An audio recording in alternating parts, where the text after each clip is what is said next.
Welcome to Astronomy Daily. I'm Anna. And I'm Avery.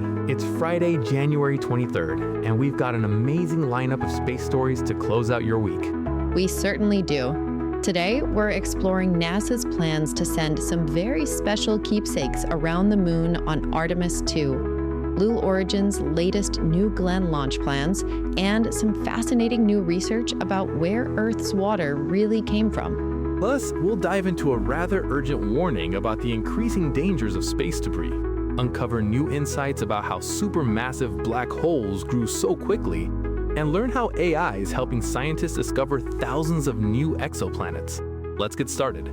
Avery, as Artemis II preparations continue at Kennedy Space Center, NASA has revealed something really special they'll be taking along for the ride. And it's not just the 4 astronauts. Oh, I love when missions carry meaningful items. What are they bringing? This is fascinating.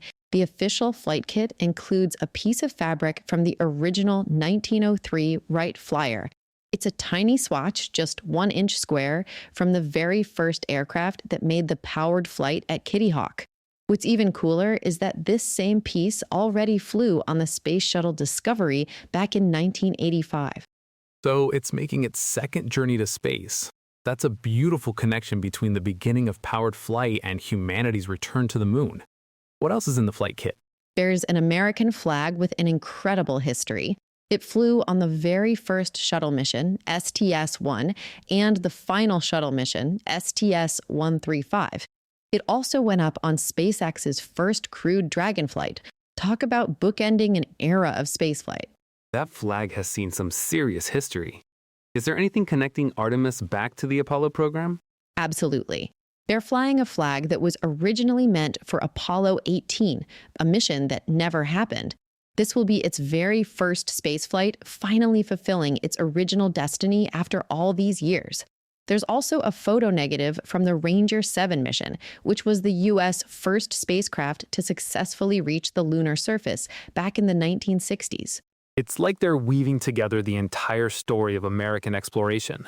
And knowing NASA, I bet they're including the public somehow. Of course, an SD card carrying millions of names, including ours, from the Send Your Name to Space campaign will be aboard. NASA Administrator Jared Isaacman put it beautifully when he said these artifacts reflect the long arc of American exploration and the generations of innovators who made this moment possible. With about 10 pounds of mementos in total, Artemis II will truly be carrying our collective history and dreams forward into the next chapter beyond Earth. What a perfect way to mark America's 250th anniversary. Now, speaking of missions and launches, let's shift gears to Blue Origin and their New Glenn rocket. Blue Origin has announced their 3rd New Glenn launch is scheduled for late February, and there's an interesting twist to this one. Let me guess, everyone expected them to fly their Blue Moon lunar lander next, right? Exactly. But instead, they're launching a satellite for AST Space Mobile, making it the 2nd commercial payload to fly on New Glenn. The Blue Moon Mark 1 lander is currently being shipped to NASA's Johnson Space Center for vacuum chamber testing, and they haven't announced a launch date for that mission yet. So what makes this particular launch notable? This will be the 3rd New Glenn launch in just over a year, which is impressive considering the rocket spent a decade in development. But here's the really exciting part. They're reusing the booster from November's 2nd flight. They successfully landed it on a drone ship in the ocean, just like SpaceX does with Falcon 9. So this demonstrates their reusability program is working. That's crucial for reducing launch costs. What else is Blue Origin working on? They've got some ambitious plans. In November, they revealed a super heavy variant of New Glenn that will be taller than a Saturn V rocket, on par with SpaceX's Starship. And just this week, they announced a satellite internet constellation called TerraWave that they plan to start deploying in late 2027. February is shaping up to be a busy month for spaceflight. NASA might launch Artemis II as early as February 6. SpaceX is testing the 3rd version of Starship, and Crew 12 to the International Space Station is also scheduled. Speaking of busy orbital environments, that brings us to our next story about space debris. Avery, this next story is both fascinating and a bit alarming. A new study has introduced something called the crash clock. And according to their calculations, if satellite operators suddenly lost the ability to maneuver their spacecraft, we could see a catastrophic collision in just 5.5 days. Wait, 5.5 days? That's incredibly short. What's driving this? Mega constellations. The researchers found that close approaches between satellites, defined as two satellites passing within 1 kilometer of each other, now happen every 22 seconds across all low Earth orbit megaconstellations. For Starlink alone, it's once every 11 minutes. Each Starlink satellite performs an average of 41 avoidance maneuvers per year. Those numbers are staggering. And you said 5.5 days. I thought I'd heard this was originally 2.8 days. Good catch. The team updated their model based on community feedback. The original calculation was 2.8 days, but after incorporating expert input, they revised it to 5.5 days for 2025 data. By comparison, back in 2018, before the mega constellation era really took off, it would have taken 164 days before a collision. So we've gone from 164 days down to 5.5 days in just 7 years. What could cause operators to lose control like that? Solar storms are the main threat. When a coronal mass ejection hits Earth, it heats up the upper atmosphere, creating more drag on satellites and making their trajectories harder to predict. During the Gannon storm in May 2024, over half of all satellites in low Earth orbit had to use fuel for repositioning maneuvers. More seriously, solar storms can knock out satellites' navigational and communication systems, leaving them unable to maneuver at all. And solar storms don't give us much warning, do they? Typically just a day or two at most. The study found that within 24 hours of losing maneuvering capability, there's a 30% chance of a collision between tracked objects and a 26% chance of a collision involving a Starlink satellite specifically. Such collisions would be catastrophic, creating major debris-generating events with high likelihood of secondary and tertiary collisions. That sounds like Kessler syndrome, the cascade effect where collisions create debris that causes more collisions. Exactly, though the researchers want to be clear about something important. Lead author Sarah Thiel emphasized they're not saying Kessler syndrome is days away. The crash clock only measures time to the first collision, not a runaway cascade. Full Kessler syndrome would take decades or even centuries to develop. But the clock does show how reliant we are on errorless operations every single day. So it's more of a stress indicator for the orbital environment. Right. The team suggests the crash clock could serve as a key environmental indicator, similar to how we use carbon emissions metrics for climate change. They're calling for improved debris mitigation, coordinated traffic management, and stronger space weather resilience measures to protect the technology modern society depends on. Now, let's shift from orbital concerns to lunar mysteries. For decades, Anna, scientists have assumed that Earth's water was delivered by asteroids and comets during the late heavy bombardment, about 4 billion years ago. But new research from lunar samples is challenging that assumption. The Apollo samples are still teaching us new things after all these years. What did they find? Dr. Tony Gargano at the Lunar and Planetary Institute led a team that analyzed lunar rocks and regolith using high-precision triple oxygen isotopes. They found that meteorites could only have supplied a small fraction of Earth's water, even by the most generous estimates. The lunar surface record sets a hard limit on volatile delivery. Why is the moon such a good record keeper for this? On Earth, tectonic plates constantly renew the surface, erasing traces of ancient impacts. But the moon is airless and hasn't had geological activity for billions of years, so its geological records since the late heavy bombardment has been carefully preserved. It's like a cosmic history book that hasn't been edited. How did they approach the analysis differently from previous studies? Instead of focusing on metal-loving elements like previous researchers, Gargano's team analyzed oxygen isotopes, which make up the largest mass fraction of rocks. The oxygen triple isotope signature can separate two things that are often confused in lunar regolith: the addition of impactor material and the effects of impact-induced vaporization on isotopic composition. And what did the oxygen isotopes tell them? They found that at least 1% of the moon's mass consists of impact-related material, likely from carbonaceous meteorites that partially vaporized on impact. From this, they calculated that only a tiny amount of water has been delivered to the Earth-Moon system since the late heavy bombardment, compared to Earth's existing water. To put that in perspective, how much water does Earth have? Water covers over 71% of Earth's surface, but it only accounts for about 0.023% of Earth's total mass. That still works out to roughly 1.46 sextillion kilograms. That's 1.46 followed by 21 zeros. So even a tiny fraction of that is significant. Co-author Dr. Justin Simon from NASA summed it up well.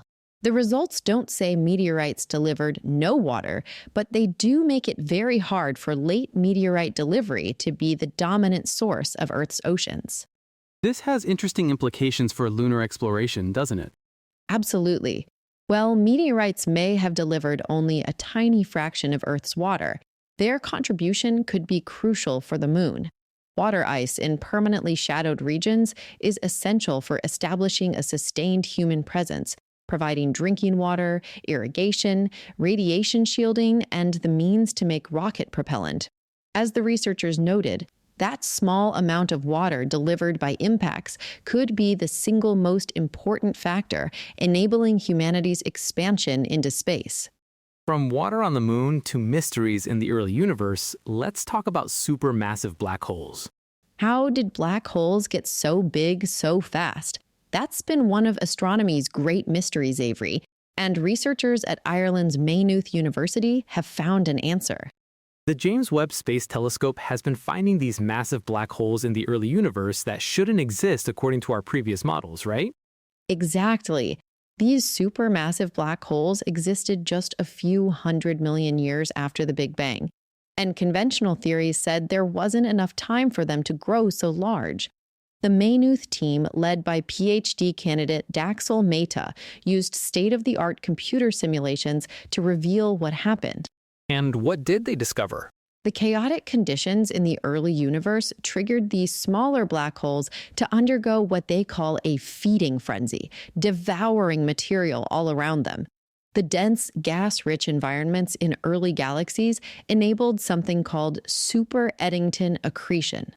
Super-Eddington accretion? That sounds intense. What is it? It's when a black hole eats matter faster than what's considered normal or safe. Normally, when matter falls into a black hole that quickly, it should blow the food away with radiation pressure. But somehow, in these early, dense environments, the black holes kept eating anyway, growing incredibly fast, into tens of thousands of times the mass of our sun. So they found the missing link between the first stars and later supermassive black holes? Yes, black holes come in two main seed types.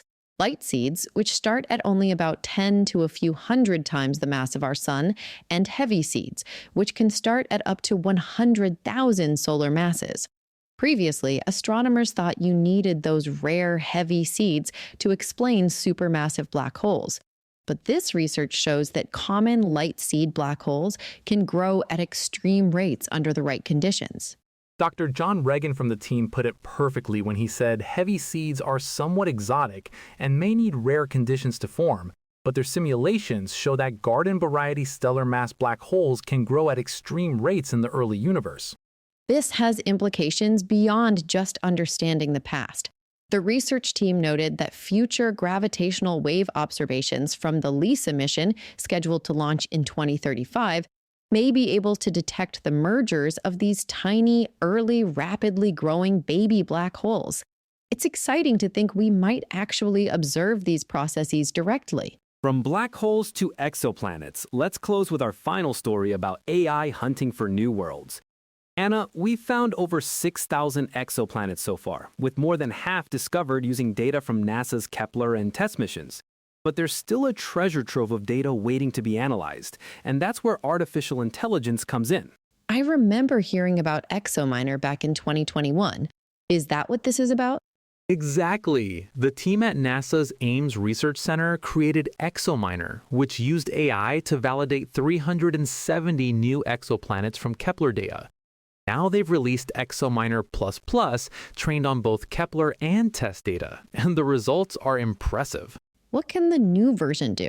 On its initial run of test data, ExoMiner++ identified 7,000 targets as exoplanet candidates. These are signals that are likely to be planets but require follow-up observations to confirm. The software sifts through observations of possible transits, those tiny dips in starlight when a planet passes in front of its host star, and predicts which ones are real planets versus other phenomena like eclipsing binary stars. And this is all open source software? Yes, anyone can download it from GitHub and use it to hunt for planets in TESS's growing public data archive.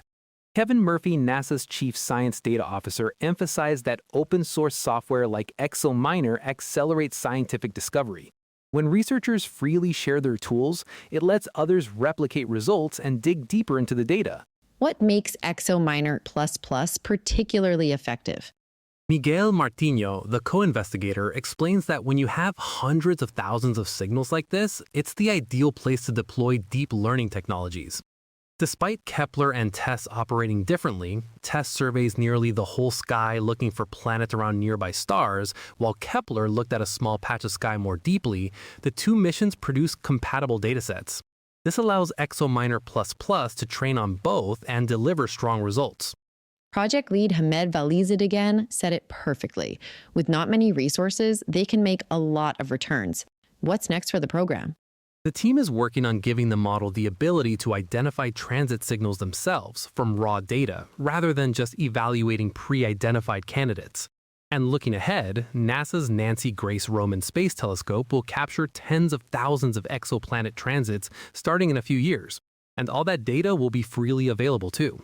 The advances made with ExoMiner could help hunt for planets in Roman data as well. Exoplanet scientist John Jenkins summed it up beautifully. Open source science and open source software are why the exoplanet field is advancing as quickly as it is.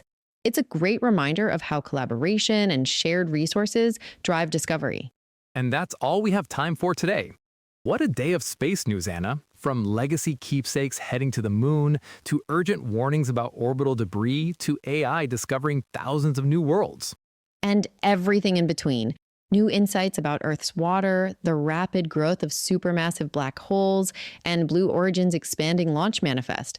Space exploration continues to accelerate on multiple fronts. That's it for today's episode of Astronomy Daily. Thanks for joining us, and we'll see you tomorrow. Keep looking up. Clear skies, everyone. Astronomy.